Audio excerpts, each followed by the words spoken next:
Infection వచ్చేసి ఇంతకుముందు చెప్పినట్టు లెస్ దెన్ 0.5%. ఇన్ఫెక్షన్ రాకుండా తీసుకోవాల్సిన ప్రికాషన్స్ మనం హెల్తీగా ఉంచుకోవడం, డ్రెస్సింగ్ తడవకుండా చూసుకోవడం. ఒకసారి వూండ్ హీల్ అయిపోయిన తర్వాత రిస్క్ ఆఫ్ ఇన్ఫెక్షన్ బాగా తగ్గిపోద్ది. లేట్ ఇన్ఫెక్షన్స్ రాకుండా చూడాలంటే హెల్తీగా మన ఇమ్యూనిటీ మెయింటైన్ చేసుకోవడం, వెయిట్ ఒకటి పెరగకుండా చూసుకోవడం. These are the important things. Apart from this I don't see any other major issues. Mortality కొంతమందికి డౌట్ ఏంటంటే సర్జరీ చేశాక నాకు ఏమైనా డెత్ రిస్క్ ఉంటుందని చెప్పానని. నీ రీప్లేస్మెంట్ తర్వాత we haven't seen, maybe 1 in 500 risk అంటారు. అది కూడా నేను ఇప్పటివరకు నేను లాస్ట్ 20 years నుంచి చేస్తున్నాను joint replacement. I didn't have even 1 patient going to that problem.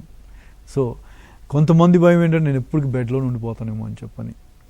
Yes, ఒకవేళ పేషెంట్ని ప్రిపరేషన్ సరిగ్గా చేయనప్పుడు కానీ, పేషెంట్కి పోస్ట్ ఆపరేటివ్ ఫిజియోథెరపీ సరిగ్గా లేనప్పుడు కానీ, రెండు ఒకేసారి చేసిన వాళ్ళు కొంచెం రిస్క్ ఎక్కువ ఉంటుంది.